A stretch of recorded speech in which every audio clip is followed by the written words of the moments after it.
Hi ಸ್ನೇಹಿತರೆ, ಇದು ನಮ್ಮ ಇನ್ಫೋಟೆಕ್ ಕನ್ನಡ ಚಾನೆಲ್. ಸ್ನೇಹಿತರೆ, ಇವತ್ತಿನ ವಿಡಿಯೋದಲ್ಲಿ NSDL ಪೇಮೆಂಟ್ ಬ್ಯಾಂಕ್ ಅಂದರೆ ನ್ಯಾಷನಲ್ ಸೆಕ್ಯೂರಿಟಿ ಡೆಪಾಸಿಟರಿ ಲಿಮಿಟೆಡ್ ಅಂತ ಈ ಒಂದು ಪೇಮೆಂಟ್ ಬ್ಯಾಂಕನ್ನು ಕೇವಲ 10 ನಿಮಿಷದಲ್ಲಿ ನಾವು ಹೇಗೆ ಅಕೌಂಟ್ ಓಪನ್ ಮಾಡಿ ATM ಕಾರ್ಡನ್ನು ಕೂಡ ಫಿಸಿಕಲ್ ಆಗಿ ನಾವು ಪಡ್ಕೋಬೋದು ಅಂತ ಇವತ್ತಿನ ವಿಡಿಯೋದಲ್ಲಿ ನೋಡೋಣ. ನೀವಿನ್ನು ನಮ್ಮ ಇನ್ಫೋಟೆಕ್ ಕನ್ನಡ ಚಾನಲನ್ನು ಸಬ್ಸ್ಕ್ರೈಬ್ ಮಾಡ್ಕೊಂಡಿಲ್ಲ ಅಂದರೆ ಈಗಲೇ ವಿಡಿಯೋ ಕೆಳಗೆ ಕಾಣುವ ಸಬ್ಸ್ಕ್ರೈಬ್ ಬಟನ್ನ ಪ್ರೆಸ್ ಮಾಡಿ ಸಬ್ಸ್ಕ್ರೈಬ್ ಮಾಡ್ಕೊಳ್ಳಿ. ಹಾಗೆ ಪಕ್ಕದಲ್ಲೇ ಬರುವಂತಹ ಬೆಲ್ ಬಟನ್ನು ಕೂಡ ಪ್ರೆಸ್ ಮಾಡ್ಕೊಳ್ಳಿ. ಏಕೆಂದರೆ ಪ್ರತಿ ಸಲ ನಾವು ಯಾವುದೇ ಒಂದು ಉಪಯೋಗಕರವಾದ ಮಾಹಿತಿಯನ್ನು ಯೂಟ್ಯೂಬ್ನಲ್ಲಿ ಅಪ್ಲೋಡ್ ಮಾಡುವಾಗ ನಿಮ್ಮ ಮೊಬೈಲ್ನಲ್ಲಿ ಅದು ನೋಟಿಫಿಕೇಶನ್ ಆಗಿ ಬರುತ್ತೆ. ಆ ನೋಟಿಫಿಕೇಶನ್ ನಿಮಗೆ ಯೂಸ್ಫುಲ್ ಆಗಿದ್ದರೆ ಕ್ಲಿಕ್ ಮಾಡಿ ಮಾಹಿತಿಯನ್ನು ಪಡ್ಕೋಬೋದು, ಇಲ್ಲಾಂದರೆ ಸ್ಕಿಪ್ ಮಾಡಿ. ಓಕೆ ಸ್ನೇಹಿತರೆ, ಬನ್ನಿ ಮಾಹಿತಿ ನೋಡಿ ಹೋಗೋಣ. ಈ ಒಂದು NSDL ಪೇಮೆಂಟ್ ಬ್ಯಾಂಕನ್ನು ಕೇವಲ 10 ನಿಮಿಷದಲ್ಲಿ ನಾವು ಹೇಗೆ ಅಕೌಂಟ್ ಓಪನ್ ಮಾಡಿ ನಾವು ATM ಕಾರ್ಡನ್ನು ಕೂಡ ಪಡ್ಕೋಬೋದು ಅಂತ ಇವತ್ತಿನ ವಿಡಿಯೋದಲ್ಲಿ ನೋಡೋಣ. ಈ ಒಂದು ATM ಕಾರ್ಡ್ನ ಯೂಸ್ ಮಾಡಿ ನಾವು ಫೋನ್ಪೇ, ಗೂಗಲ್ ಪೇ ಅಥವಾ ಸ್ವೈಪ್ ಮಾಡಿ ನಾವು ಅಮೌಂಟನ್ನು ಕೂಡ ಪಡ್ಕೋಬೋದಾಗಿದೆ. ಈ ಕಾರ್ಡ್ ಬಂದುಬಿಟ್ಟು ರೂಪೇ ಪ್ಲಾಟಿನಮ್ ಡೆಬಿಟ್ ಕಾರ್ಡ್ ಆಗಿದೆ. ಈ ಕಾರ್ಡನ್ನು ಕೂಡ ನಿಮಗೆ ಓಪನ್ ಮಾಡಿ ತೋರಿಸ್ತೀನಿ. ವಿಡಿಯೋವನ್ನು ಸ್ಕಿಪ್ ಮಾಡದೆ ಕೊನೆ ತನಕ ನೋಡಿ ಹೇಗೆ ಒಂದು ಅಕೌಂಟನ್ನು ನಾವು ಮೊಬೈಲ್ ಮುಖಾಂತರ ಓಪನ್ ಮಾಡಿ ಈ ATM ಕಾರ್ಡ್ನ ಕೂಡ ಆ್ಯಕ್ಟಿವೇಶನ್ ಮಾಡ್ಕೊಳ್ಳೋದು ಅಂತ ಇವತ್ತಿನ ವಿಡಿಯೋದಲ್ಲಿ ಸಂಪೂರ್ಣವಾದ ಒಂದು ಮಾಹಿತಿನ ಕೊಡ್ತೀನಿ.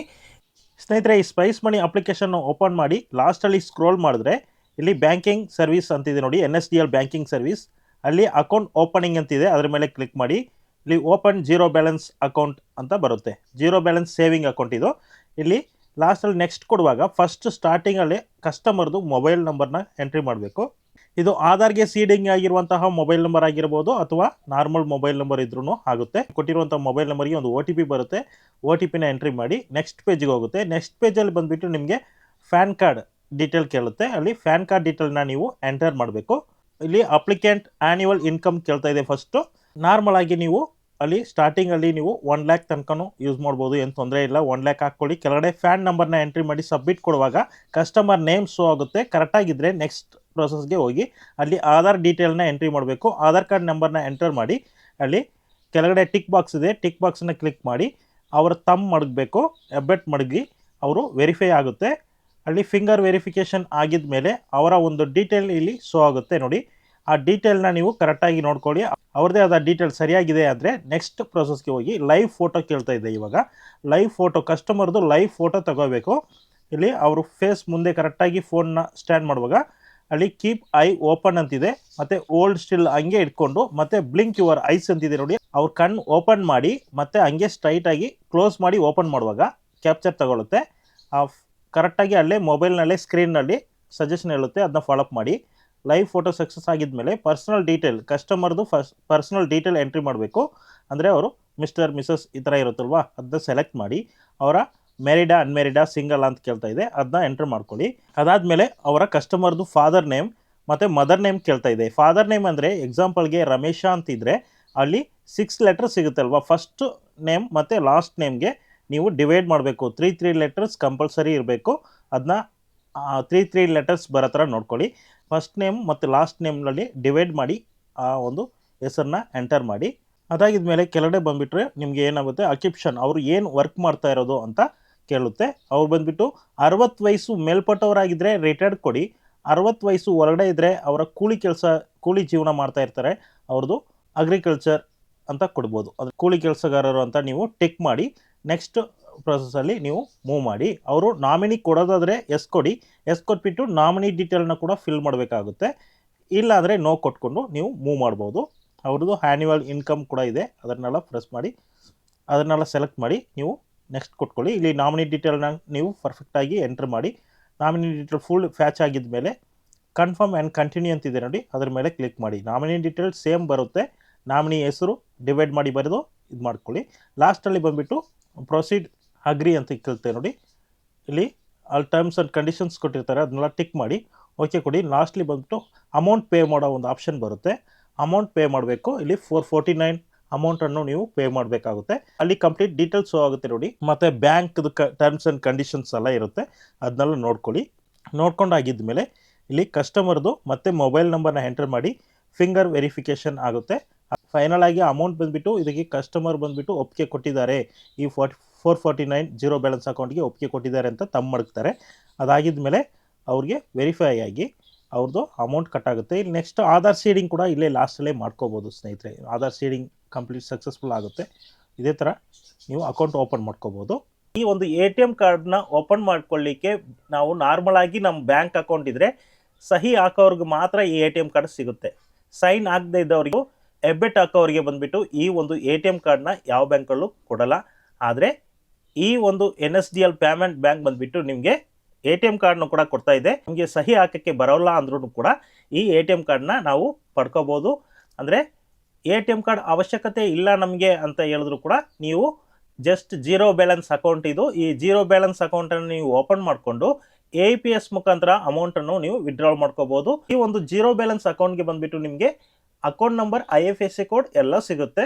ಓಕೆ, ಈ ಒಂದು ಅಕೌಂಟನ್ನು ಎಲ್ಲಿ ಹೋಗಿ ಮಾಡಿಸ್ಕೋಬೇಕು ಅಂತ ನೋಡೋದಾದರೆ ಸ್ಪೈಸ್ ಮನಿ ಅಂದರೆ ನಿಮ್ಮ ವಿಲೇಜ್ನಲ್ಲಿ ಸ್ಪೈಸ್ ಮನಿ ಅಂತ ಬೋರ್ಡ್ ಹಾಕಿರ್ತಾರೆ, ಅವ್ರ ಹತ್ರ ಹೋಗ್ಬಿಟ್ಟು ನೀವು ಕೇವಲ 10 ನಿಮಿಷದಲ್ಲಿ ಆಕ್ಟಿವೇಶನ್ ಮಾಡ್ಕೋಬೋದು. ಈ ಥರ ಸ್ಪೈಸ್ ಮನಿ ಅಂತ ಇರುತ್ತೆ.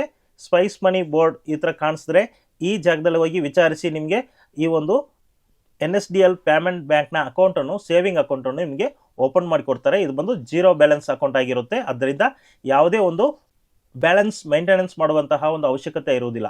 ಇನ್ನೊಂದು ಮುಖ್ಯವಾಗಿ ನಿಮಗೆ ಈ ಸರ್ಕಾರದಿಂದ ಬರುವಂತಹ DPT ಅಮೌಂಟ್ ಅಂದರೆ ಆಧಾರ್ ಸೀಡಿಂಗ್ ಆಗಿ ನಿಮ್ಮ ಅಕೌಂಟ್ಗೆ ಬರುವಂತಹ ಅಮೌಂಟ್ ಎಲ್ಲನೂ ಕೂಡ ಈ ಒಂದು NSDL ಪೇಮೆಂಟ್ ಮುಖಾಂತರನೂ ಕೂಡ ನೀವು ವಿಡ್ರಾಲ್ ಮಾಡ್ಕೋಬೋದು.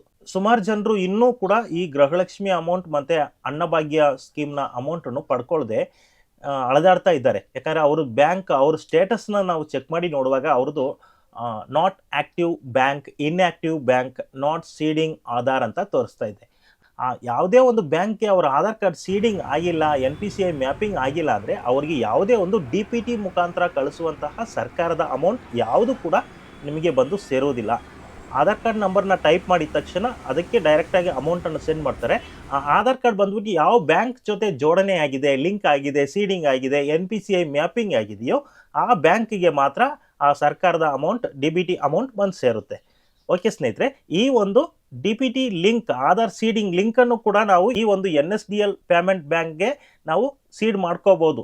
ಈ ಅಕೌಂಟನ್ನು ಓಪನ್ ಮಾಡ್ಕೊಳ್ಳೋಕ್ಕೆ ಎಲ್ಲೂ ಅಳೆದಾಡಬೇಕಾಗಿಲ್ಲ. ಬ್ಯಾಂಕಲ್ಲಿ ಹೋಗಿ ಕ್ಯೂ ನಿಂತ್ಕೊಂಡು ನಾನು ಮಾಡ್ಕೊಳ್ತೀನಿ ಅಂದರೆ, ಇವಾಗ ನೋಡಿ ನಾರ್ಮಲ್ ಆಗಿ ಕೆಲವೊಂದು ಬ್ಯಾಂಕ್ಗಳಿಗೆ ಹೋಗಿ ಒಂದು ಅಕೌಂಟ್ ಓಪನ್ ಮಾಡಿಸ್ಬೇಕಂದ್ರೆ ಕ್ಯೂ ನಿಂತ್ಕೋಬೇಕು. ಅಕೌಂಟ್ ಓಪನ್ ಮಾಡಲಿಕ್ಕೆ ದಾಖಲೆಗಳೆಲ್ಲ ತೊಗೊಂಡೋಗಿ ಕೊಟ್ಟು ನೀವು ಕ್ಯೂ ನಿಂತ್ಕೊಂಡು 1 ವಾರ 2 ವಾರ ಆಗುತ್ತೆ ನಿಮ್ಮ ಕೈಗೆ ಬಂದು ಬುಕ್ ಸೇರಲಿಕ್ಕೆ, ಅಕೌಂಟ್ ನಂಬರ್, IFSC ಕೋಡ್ ಸೇರಲಿಕ್ಕೆ 1 ವಾರ 2 ವಾರ ಟೈಮ್ ತಗೊಳ್ತಾರೆ. ಆದರೆ ಕೆಲವೊಂದು ಕಡೆ ಇನ್ನೂ ಕೂಡ ಜಾಸ್ತಿ ಟೈಮ್ ಆಗ್ಬೋದು. ಆದರೆ ಈ NSDL ಪೇಮೆಂಟ್ ಬ್ಯಾಂಕ್ ಬಂದುಬಿಟ್ಟು ಕೇವಲ 10 ನಿಮಿಷದಲ್ಲಿ ನಿಮಗೆ ಅಕೌಂಟ್ ನಂಬರ್ ಸಿಗುತ್ತೆ, IFSC ಕೋಡ್ ಸಿಗುತ್ತೆ. ಈ ATM ಕಾರ್ಡ್ ಕವರ್ನ ಓಪನ್ ಮಾಡಿ ಒಳಗಡೆ ATM ಕಾರ್ಡ್ ಹೆಂಗಿದೆ ಅಂತ ಕೂಡ ತೋರಿಸ್ತಾ ಇದ್ದೀನಿ ನೋಡಿ. ಇವಾಗ ಕಟ್ ಮಾಡ್ತಾ ಇದ್ದೀನಿ. ಈ ATM ಕಾರ್ಡ್ ಕೂಡ ನಿಮಗೆ ಲೈವ್ ಆಗಿ ನೀವು ತಗೋಬೋದು. ಆವಾಗಲೇ ತೆಗೆದು ನಿಮ್ಮ ರಿಜಿಸ್ಟರ್ಡ್ ಮೊಬೈಲ್ ನಂಬರ್ ಮುಖಾಂತರ ನಿಮಗೆ ಈ ಒಂದು ATM ಕಾರ್ಡ್ನ ನಿಮಗೆ ಆ್ಯಕ್ಟಿವೇಶನ್ ಕೂಡ ಮಾಡಿಕೊಡ್ತಾರೆ. ನೀವು ನಿಮ್ಮ ಹತ್ತಿರದ ಸ್ಪೈಸ್ ಮನಿ ಅಧಿಕಾರಿ ಯಾರಿದ್ರೂ ಪರವಾಗಿಲ್ಲ, ಸ್ಪೈಸ್ ಮನಿ ಅಧಿಕಾರಿ ಹತ್ರ ಹೋಗಿ ವಿಚಾರಿಸಿ ಅವರು ಈ ಒಂದು ವ್ಯವಸ್ಥೆಯನ್ನು ನಿಮಗೆ ಮಾಡಿಕೊಡ್ತಾರೆ. ನೋಡಿ, ಈ ಕವರನ್ನು ಓಪನ್ ಮಾಡ್ತಾ ಇದ್ದೀನಿ. ಈ NSDL ಪೇಮೆಂಟ್ ಬ್ಯಾಂಕ್ದು ಒಳಗಡೆ ಬಂದುಬಿಟ್ಟು ನಿಮಗೆ ಈ ಒಂದು ATM ಕಾರ್ಡ್ ಕೊಟ್ಟಿದ್ದಾರೆ ನೋಡಿ. ಇದು ಬಂದು ರೂಪೇ ಪ್ಲಾಟಿನಮ್ ಡೆಬಿಟ್ ಕಾರ್ಡ್. ಈ ಒಂದು ಕಾರ್ಡ್ ಕೊಟ್ಟಿದ್ದಾರೆ ನೋಡಿ. ಈ ಕಾರ್ಡು ತುಂಬ ಕ್ಯೂಟಾಗಿದೆ. ಈ ಕಾರ್ಡನ್ನು ಕೂಡ ನಿಮಗೆ ಆ್ಯಕ್ಟಿವೇಶನ್ ಮಾಡಿ ಆವಾಗಲೇ ನಿಮ್ಮ ರಿಜಿಸ್ಟರ್ಡ್ ಮೊಬೈಲ್ ನಂಬರ್ ಮುಖಾಂತರನೇ ಆ್ಯಕ್ಟಿವೇಶನ್ ಮಾಡಬೇಕು. ಇದು ಇಲ್ಲಾಂದ್ರೆ ಸುಮ್ಮನೆ ಇದು ಆ್ಯಕ್ಟಿವೇಟ್ ಆಗಲ್ಲ. ನೀವು ಯಾವ ನಂಬರ್ನ ಕೊಟ್ಟು ಅಕೌಂಟ್ ಓಪನ್ ಮಾಡಿದ್ದೀರಲ್ವಾ, ಓಪನ್ ಮಾಡಿ ಫೈನಲ್ ಸ್ಟೇಜಿಗೆ ಬಂದ ಮೇಲೆ ಈ ಒಂದು ಕಿಟ್ಟನ್ನು, ಇನ್ಸ್ಟಾ ಕಿಟ್ ಅಂತ ಹೇಳ್ತಾರೆ ಇದನ್ನ, ಈ ಇನ್ಸ್ಟಾ ಕಿಟ್ಟನ್ನು ನಿಮಗೆ ಲಿಂಕ್ ಮಾಡಿ NSDL ಜೀರೋ ಅಕೌಂಟ್ ಜೊತೆಗೆ ಲಿಂಕ್ ಮಾಡ್ತಾರೆ. ಲಿಂಕ್ ಮಾಡಿದ ತಕ್ಷಣ ಈ ಒಂದು ಕಾರ್ಡನ್ನು ಆ್ಯಕ್ಟಿವೇಟ್ ಮಾಡಿ ನಿಮಗೆ ತಕ್ಷಣ ಕೊಡ್ತಾರೆ. ಈ ಕಾರ್ಡ್ ನಿಮ್ಮ ಕೈಗೆ ಬಂದ ತಕ್ಷಣ ಫೋನ್ಪೇಯಲ್ಲಿ ನಿಮಗೆ ಯಾವುದೇ, ಇವಾಗ 18 ವಯಸ್ಸಾದವ್ರು ನಾರ್ಮಲ್ ಆಗಿ ATM ಕಾರ್ಡ್ ಬೇಕು ನಮಗೆ, ಫೋನ್ಪೇ, ಗೂಗಲ್ ಪೇ ಆ್ಯಕ್ಟಿವೇಶನ್ ಮಾಡ್ಕೋಬೇಕು ಅಂತ ಕೇಳ್ತಾ ಇರ್ತೀರಲ್ವಾ, ತಕ್ಷಣ ಈ ಒಂದು NSDL ಪೇಮೆಂಟಲ್ಲಿ 10 ನಿಮಿಷದಲ್ಲಿ ನಿಮಗೆ ಕಾರ್ಡು ಸಿಗುತ್ತೆ. ಫೋನ್ಪೇ, ಗೂಗಲ್ ಪೇ ಎಲ್ಲನೂ ಕೂಡ ಯೂಸ್ ಮಾಡ್ಕೋಬೋದು. ಸ್ನೇಹಿತರೆ, ಈ ಒಂದು ವಿಡಿಯೋ ಇಷ್ಟ ಆಗಿದರೆ ಲೈಕ್ ಮಾಡಿ, ನಿಮ್ಮ ಸ್ನೇಹಿತರಿಗೂ ಶೇರ್ ಮಾಡ್ಕೊಳ್ಳಿ. ಇದೇ ಥರ ಯಾವುದೇ ಒಂದು ಉಪಯೋಗಕರವಾದ ಮಾಹಿತಿಯನ್ನು ನೀವು ನೋಡಬೇಕು ಅಂದರೆ ನಮ್ಮ ಚಾನಲ್ನ ಸಬ್ಸ್ಕ್ರೈಬ್ ಮಾಡಿ ಇಟ್ಕೊಳ್ಳಿ. ಮುಂದಿನ ಒಂದು ವಿಡಿಯೋದಲ್ಲಿ ಭೇಟಿ ಆಗೋಣ. Thank you friends.